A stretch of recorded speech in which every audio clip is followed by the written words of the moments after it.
उर्मिला के दो बेटे थे। उसका बड़ा बेटा मर चुका था। उसे मरे हुए कुछ ही महीने गुजरे थे। आज पहली बार उर्मिला का बेटा उसके ख्वाब में आया था। उसने उर्मिला से कुछ ऐसा कहा जिसे सुनकर वह परेशान हो गई थी। वह उर्मिला से आखिर क्या चाहता था कि वह उर्मिला के छोटे बेटे रोहन के कमरे में जाए, लेकिन क्यों? उर्मिला रोहन के कमरे की तरफ बढ़ी, लेकिन दरवाजे पर पहुंचकर वह रुक गई थी। उस वक्त रात का 1 बज रहा था। क्या इस वक्त इस तरह बेटे के कमरे में बिना आहट किए जाना ठीक था? लेकिन उर्मिला ने आयुष का ख्वाब सोचा और एकदम बिना आहट किए झटके से दरवाज़ा खोलकर अंदर चली गई। लेकिन कमरे में जाकर जो कुछ उर्मिला ने देखा, उससे उर्मिला के पैरों तले ज़मीन निकल गई थी। उर्मिला की शादी एक मिडिल क्लास फैमिली के नौकरी पेशा धर्मेंद्र से हुई थी, जो एक नेक, शरीफ और बहुत ज़्यादा मेहनती इंसान था। घर के हालात ज़्यादा अच्छे नहीं थे। उसके घर में उसके माँ बाप के साथ उसके 2 छोटे भाई बहन भी थे। ऊपर से बाप ने कुछ बैंक से कर्जा ले रखा था, जिसको वह धीरे धीरे उतार रहे थे। छोटे भाई की पढ़ाई का बोझ भी धर्मेंद्र के कंधों पर ही था। इसीलिए उर्मिला की कुछ बुनियादी ज़रूरतें भी पूरी नहीं हो पाती थी और वह अपना दिल मार कर रह जाती थी। लेकिन वह पूरे सब्र के साथ ज़िंदगी गुजार रही थी। कभी धर्मेंद्र से किसी बात के लिए भी शिकवा नहीं करती थी। जैसे जैसे वक्त गुजरा, उर्मिला को उसके सब्र का फल मिलने लगा। शादी के 1 साल बाद उनके घर में एक बेटा पैदा हुआ और उसके देवर की पढ़ाई भी पूरी हो गई, और जो उसके ससुर का कर्ज था वह भी धर्मेंद्र ने पूरा अदा कर दिया था। इस तरह उनकी ज़िंदगी पहले से अब बेहतर हो गई थी। वक्त जैसे पर लगाकर उड़ रहा था। उर्मिला का बेटा आयुष जब 3 साल का हुआ तो उनके घर में एक और बेटे की पैदाइश हुई, जिसका नाम उन्होंने रोहन रखा। उनके घर में अब खुशियों की आमद हो चुकी थी। धर्मेंद्र अपने दोनों बेटों से बहुत खुश था और वह अपने बच्चों को बहुत ज़्यादा पढ़ाना लिखाना चाहता था। इसीलिए उसने अपने एक दोस्त से बात करके दुबई में अपने लिए एक नौकरी ढूंढी और वहाँ चला गया। धर्मेंद्र की तनख्वाह वहाँ पर यहाँ से 3 गुना थी और अब उनके घर में खुशहाली आ गई थी। जल्दी ही उर्मिला के देवर की भी शादी हो गई थी। उसकी देवरानी भी बहुत अच्छी और सुलझी हुई लड़की थी। देवर की शादी को कुछ ही वक्त गुजरा था कि एक दिन उर्मिला के ससुर का हार्ट अटैक आने से मौत हो गई। धर्मेंद्र ने इंडिया आने की बहुत कोशिश की थी, लेकिन छुट्टी नहीं मिल पाने की वजह से वह अपने बाप की मौत में आ भी नहीं पाया था। यह उसके लिए बहुत ज़्यादा अफसोस की बात थी। कुछ दिनों बाद उसकी माँ की तबीयत भी बहुत ज़्यादा बिगड़ने की वजह से धर्मेंद्र ने वहाँ से नौकरी छोड़ दी और हमेशा के लिए भारत लौट आया था और फिर यहाँ पर अपना कारोबार शुरू कर दिया। यह उर्मिला का सब्र का सिला था कि धर्मेंद्र का कारोबार दिन दुगनी रात चौगनी तरक्की करता चला गया। इसके कुछ दिनों बाद धर्मेंद्र ने एक पॉश इलाके में एक कोठी खरीद ली और धर्मेंद्र और उर्मिला अपने दोनों बेटों के साथ वहाँ शिफ्ट हो गए थे। उसका देवर अपनी माँ के साथ ही रह रहा था। इस तरह वक्त बहुत तेज़ी से गुजर गया। इतने सालों में धर्मेंद्र का कारोबार काफ़ी ज़्यादा फैल गया था और धर्मेंद्र के दोनों बेटे आयुष और रोहन अब बड़े हो चुके थे और आयुष की पढ़ाई भी पूरी हो चुकी थी। इसीलिए धर्मेंद्र चाहता था कि आयुष उसका बिज़नेस संभाल ले। आयुष ने एक अच्छे बेटे होने का सबूत दिया और अगले ही दिन से ऑफिस जाने लगा। उर्मिला अपने बड़े बेटे आयुष से ज़्यादा लगाव रखती थी, हालांकि वह दोनों से ही ज़्यादा प्यार करती थी। लेकिन आयुष कभी भी किसी बात को ना नहीं कहता था। बस इसीलिए वह उसका बहुत ज़्यादा ख्याल रखती, क्योंकि वह कभी भी अपनी कोई ख्वाहिश जाहिर ही नहीं करता था। आयुष के ऑफिस ज्वाइन करते ही उर्मिला उसके लिए लड़कियां देखनी शुरू कर दी थी, क्योंकि वह जल्द से जल्द उसकी शादी करना चाहती थी। और फिर उर्मिला की नज़र में एक लड़की आई जो उसके ससुराल के ही किसी दूर के रिश्ते के देवर की बेटी थी। उसका नाम कनक था। वह जितनी खूबसूरत थी उतनी ही घर के कामकाजों में माहिर भी थी। पढ़ी लिखी सलीके वाली लड़की। उर्मिला को अपने बेटे के लिए और क्या चाहिए था। हालांकि वह चंचल भी थी। उनका उर्मिला के घर अक्सर आना जाना रहता था, क्योंकि कनक की माँ उर्मिला की सहेली भी थी। इसीलिए कनक बचपन से ही उनके घर आती जाती रही थी और घर के माहौल को समझे हुए भी थी। अक्सर वह उर्मिला के किचन में घुस जाती और तरह तरह के खाने बनाकर सबको खिलाती थी। रोहन तो उसके बनाए हुए खाने में खूब कमियां निकालकर उसे छेड़ता और उसे खूब तंग करता था। वह दोनों खूब लड़ते थे और आयुष उन्हें यूं लड़ता देखकर खामोशी से बस मुस्कुराता रह जाता। कभी कभी उर्मिला सोचती कि अगर मैं कनक को ही आयुष की बीवी बनाऊं तो ये मेरे संजीदा बेटे को बहुत खुश रखेगी और इस घर का पूरी तरह ख्याल भी रखेगी। एक दिन वह धर्मेंद्र के साथ जाकर अपने देवर से रिश्ते की बात भी पक्की कराई थी। उसके दोनों बेटों ने साथ जाने से मना कर दिया था। आयुष का इनकार तो उर्मिला को समझ में आता था कि वह शर्मा रहा था, लेकिन रोहन को अपने दोस्त के घर जाना था, इसीलिए उसने जाने से साफ इनकार कर दिया था। उर्मिला के देवर को भी इस रिश्ते से क्या इनकार हो सकता था, क्योंकि आयुष था ही इतना अच्छा। उसके लिए तो यह खुशनसीबी की बात थी। वह दोनों भी इस रिश्ते से बहुत खुश हो गए। उसने ज़रा भी सोचने का वक्त नहीं मांगा था और एकदम ही हाँ कर दी थी। उर्मिला लौटकर खुशी खुशी घर आई। आयुष और रोहन दोनों ही रात को देर से घर आए थे। सुबह आयुष जल्दी ही ऑफिस के लिए जा चुका था। उसकी कोई ख़ास मीटिंग थी, इसीलिए उर्मिला अपने बेटे से बात नहीं कर सकी थी। रात को खाने की मेज़ पर उर्मिला ने अपने दोनों बेटों को रिश्ता तय होने की खुशखबरी सुनाई तो आयुष खामोश रह गया था। फिर एकदम से कहने लगा कि आपने रिश्ते की बात भी कर ली और मुझे बताया तक नहीं। आयुष ने उदास स्वर में कहा तो उर्मिला को हैरानी हुई थी। कहने लगी, मैंने तुम्हें बताया तो था कि आज तुम्हारे चाचा के घर जा रही हूँ और साथ ही तुम्हें चलने को भी कहा था। तुमने खुद ही जाने से मना किया था। हाँ मम्मा, आपने चाचा के घर जाने को कहा था, लेकिन ये तो नहीं बताया था ना कि आप आज ही रिश्ते की बात कर लेंगी। उर्मिला ने हैरानी और गुस्से के मिले जुले भाव चेहरे पर लाते हुए आयुष की तरफ देखा और कहने लगी, आखिर तुम्हारे साथ परेशानी क्या है? रिश्ते की बात आज या कल कभी तो होनी ही थी। उर्मिला ने तेज़ बोलते हुए कहा तो आयुष चुप हो गया, लेकिन उसके चेहरे पर कश्मकश साफ दिखाई दे रही थी, जैसे वो कुछ कहना चाहता हो। कहने लगा, मैं कनक से शादी नहीं कर सकता मम्मा। कुछ देर बाद वह बोला। उसकी बात सुनकर उर्मिला दंग रह गई थी। क्यों नहीं कर सकते? आखिर क्या कमी है कनक में? कोई कमी नहीं है, लेकिन मैं ये शादी नहीं कर सकता। उर्मिला ने उसे समझाने की बहुत कोशिश की, लेकिन वह बोला, मैंने आपको कह दिया है ना कि मुझे कनक से शादी नहीं करनी।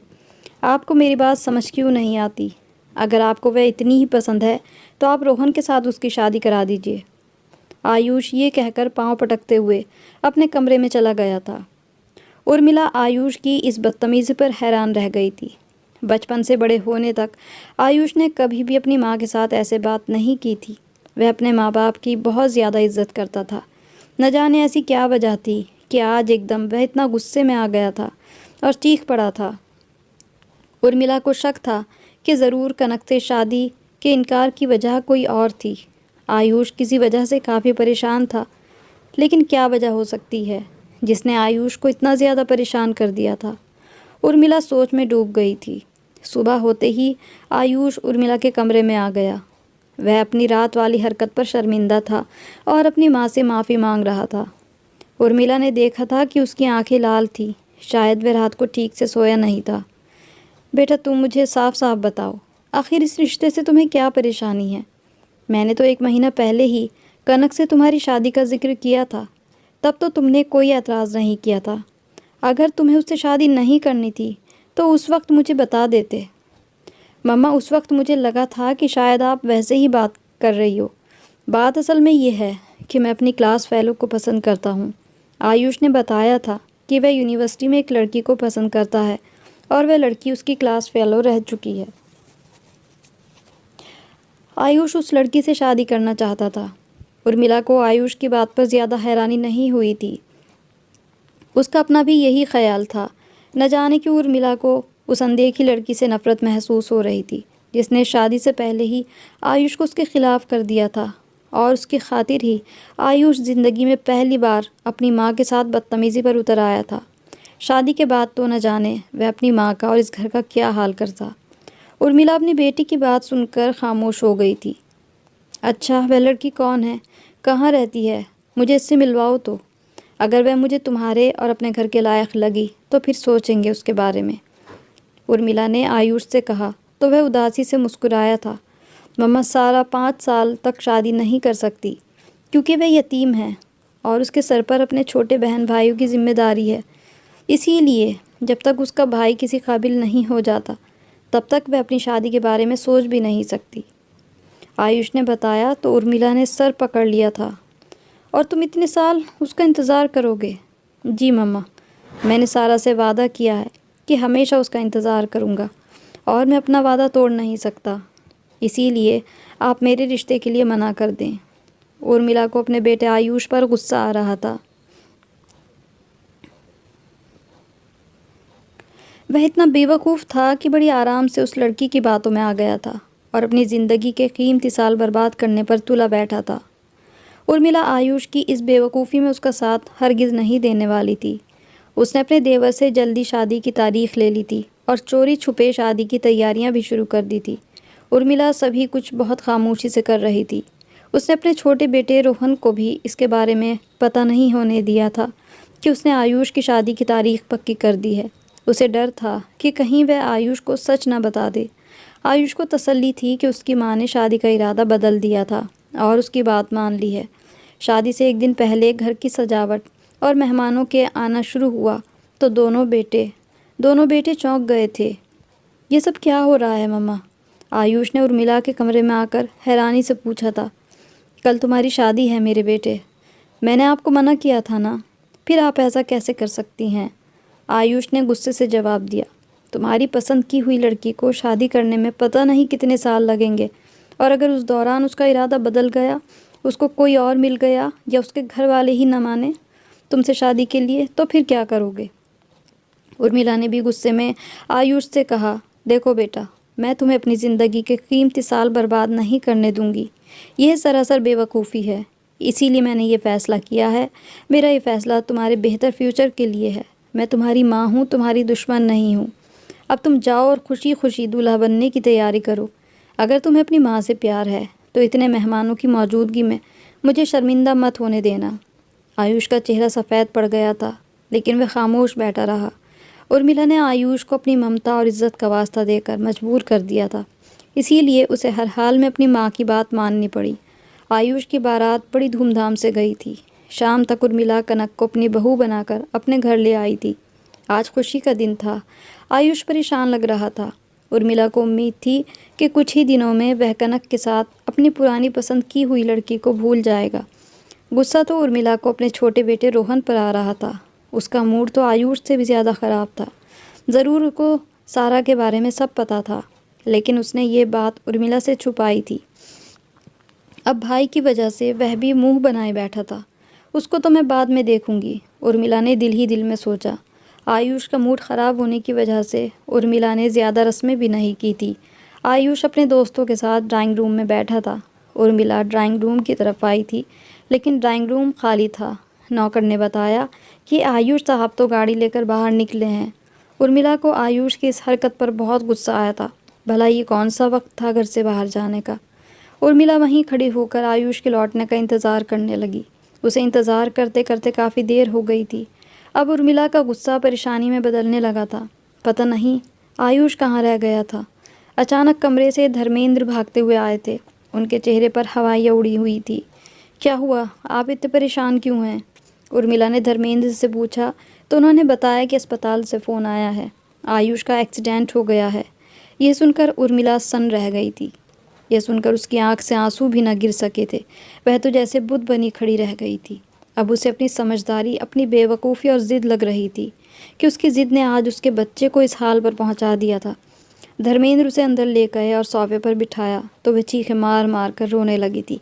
घर में सभी मेहमान उसके आसपास इकट्ठा हो गए थे। चारों तरफ फैली हुई खुशियाँ एकदम उदासी में बदल गई थी। तभी बाहर से एम्बुलेंस की आवाज़ आई। उर्मिला दरवाजे की तरफ भागी तो देखा कि धर्मेंद्र और रोहन एम्बुलेंस से उतर रहे थे। यह देखकर वह हैरान थी कि अगर एक्सीडेंट इतना ज़्यादा हुआ था तो अचानक ही आयुष घर पर कैसे आ गया था। लेकिन उसकी चीख निकल गई जब उसने देखा कि उसके बेटे आयुष को स्ट्रेचर पर डालकर ला रहे हैं। एक सफ़ेद चादर से उसका मुंह ढका हुआ था। आयुष की मौत हो चुकी थी। पूरे घर की खुशियाँ अब मातम में बदल चुकी थी। यह देखकर उर्मिला ने अपना सीना पीट डाला। उसकी ज़िद ने उसके बच्चे की जान ले ली थी। पुलिस ने बताया कि एक्सीडेंट गाड़ी की तेज़ रफ्तार की वजह से हुआ है और मौके पर ही आयुष की मौत हो गई थी। अभी कुछ देर पहले ही तो उसका बेटा दूल्हा बना था और अब वह बिल्कुल खामोश, आंखें बंद किए हुए उसके सामने ठंडा जिस्म पड़ा हुआ था।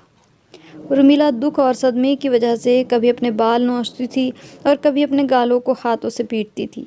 उसको समझ में नहीं आ रहा था कि वह कैसे गुजरे हुए वक्त को बदल दे और अपनी की गई गलती को सुधारे। काश वह अपने बेटे की बात मान लेती। लोग तरह तरह की बातें कर रहे थे। लोग कनक को मनहूस कह रहे थे, जो शादी के पहले दिन ही अपने पति को खा गई थी। कनक मनहूस थी या बदकिस्मत, उसकी खुद की ज़िंदगी भी तो बर्बाद हो चुकी थी। उर्मिला के पास आंसू बहाने और पछताने के अलावा कुछ भी नहीं था। कनक की हालत बहुत ख़राब थी। उसके पिता उसको अपने साथ अपने घर वापस ले गए थे। ज़िंदगी के दिन गुजरते जा रहे थे, लेकिन उर्मिला को अपने जुर्म का एहसास और पछतावा उसे चैन नहीं लेने देता था। वह अपने ही बेटे की मुजरिम और कातिल थी। इस तरह कई महीने गुजर गए थे। कनक के पिता उसकी वजह से बहुत परेशान थे। उसने कई जगह कनक की शादी की बात चलाने की कोशिश की थी, लेकिन जैसे ही रिश्ते वालों को पता चलता कि शादी के दिन ही उसके पति की मौत हो गई थी, तो कोई भी उससे शादी के लिए तैयार न होता था। कहीं भी उसकी शादी नहीं हो पा रही थी। इन सब बातों का जब उर्मिला को पता चला तो वह सोचने लगी। उसने आयुष की ज़बरदस्ती शादी की थी, फिर उसे सब की सज़ा कनक क्यों भुगते। उर्मिला ने दिल में एक फ़ैसला किया था, मैं कनक की शादी रोहन से करूँगी, लेकिन इस बार मैं रोहन की मर्ज़ी के बगैर कुछ नहीं करूँगी। उसने रोहन से उसकी मर्ज़ी पूछी तो उसे कोई एतराज़ नहीं था। वह कनक से शादी के लिए तैयार था। उसने जब कनक की शादी रोहन के साथ सादगी से की थी, कनक एक बार फिर बहू बनकर उसके घर आ गई। उर्मिला ने अपना पूरा घर कनक के हवाले कर दिया था। कनक बिल्कुल बदल गई थी। अब न वह हंसती थी न बोलती थी, खामोशी से घर के कामों में लगी रहती थी। उर्मिला कनक से क्या बात करती, उसका भी बोलने का दिल नहीं चाहता था। उर्मिला अपना ज़्यादा वक्त अपने कमरे में ही गुजारती थी। हर वक्त अपने बेटे आयुष को याद करती रहती थी और रोती रहती थी। उर्मिला चाहती थी कि आयुष उसके ख्वाब में आए, लेकिन वह उसे ख्वाब में भी दिखाई नहीं देता था। वह अपनी माँ से नाराज़ था, इसीलिए ख्वाब में भी अपनी माँ से मिलने नहीं आता था। कई महीनों के बाद एक रात उर्मिला के ख्वाब में आयुष आया। वह कहने लगा कि मम्मा, आप अभी और इसी वक्त रोहन के कमरे में बिना आहट किए जाइए। अचानक उर्मिला की आंख खुल गई थी। उसे अपना ख्वाब अच्छी तरह याद था।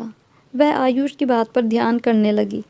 8 महीने में आज पहली बार उर्मिला का बेटा उसके ख्वाब में आया था।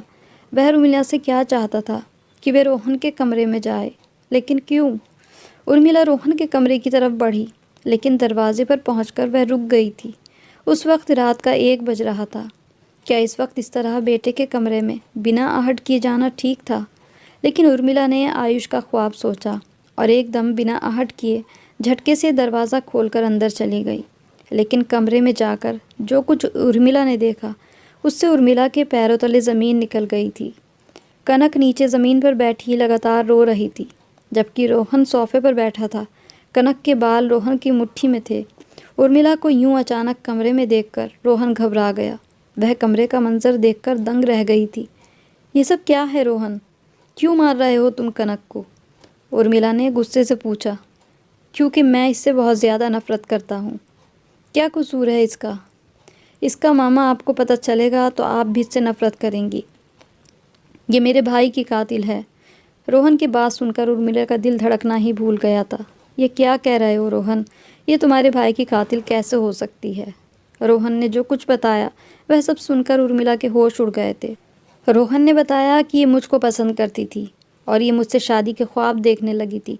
इसको ये गलत फहमी थी कि मैं भी इसे पसंद करता हूँ। ये मेरी वजह से भाग भाग कर हमारे घर आती थी। जब अपने भाई से इसकी शादी की बात की थी तो भाई को कोई एतराज़ नहीं था, वह खुश थे। शायद भाई भी इसको पसंद करते हों, लेकिन इसने उस रात भाई को फ़ोन करके ये खबर सुनाई कि वह मुझे पसंद करती है और मैं भी। इसीलिए वह हम दोनों के बीच में नहीं आए। हालांकि मैं इसको इस नज़र से कभी नहीं देखता था, ना मुझे इस बात का पता था। मेरी हंसी मजाक को इसने गलत समझ लिया था, तो इसमें इसकी अपनी गलती थी। मेरी तो आदत ही ऐसी थी कि मैं सबसे मजाक करता था और हर वक्त खुश रहता था। भाई ने मुझसे पूछा था, क्या ये सच है कि तुम कनक को पसंद करते हो?